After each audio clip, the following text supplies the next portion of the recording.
நேற்று ஆணவ மலத்தின் உண்மை இயல்பு என்ன என்பதை பற்றி சிந்தித்தோம்.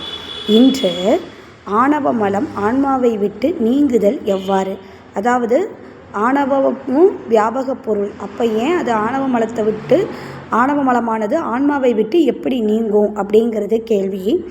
ஆணவ மலம் நீங்குதல் என்பது ஆன்மாவை விட்டு இடம்பெயர்ந்து நீங்கி செல்லுதல் அல்ல, அப்படி நம்ம எடுத்துக்கக்கூடாது.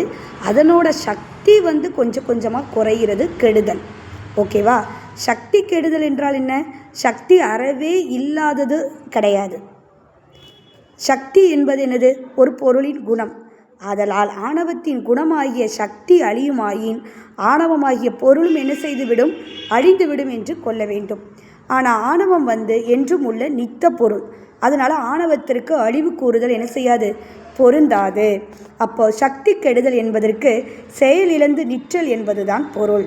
அப்போது முக்தி நிலையில் ஆன்ம அறிவில் முற்பட்டு நிற்கும் பேராற்றல் ஆகிய திருவருட்சக்தியின் முன்பு ஆணவ மலத்தின் சக்தி செயலிழந்து அடங்கி கிடப்பதாகும். சூரியனது பேர் ஒளியின் முன்னர் இருள் என்ன செய்யாது? தலைப்படாது. ஆணவ மலத்தின் சக்தி செயலற்று நிற்கும் இடத்து ஆணவ மலம் இல்லை தானே. அதைத்தான் ஆணவ மலம் நீங்கிற்று என்று நம்மளுடைய நூல்கள் குறிப்பிடுகின்றன. நன்றி. சிவாய நமக. திருச்சிற்றம்பலம்.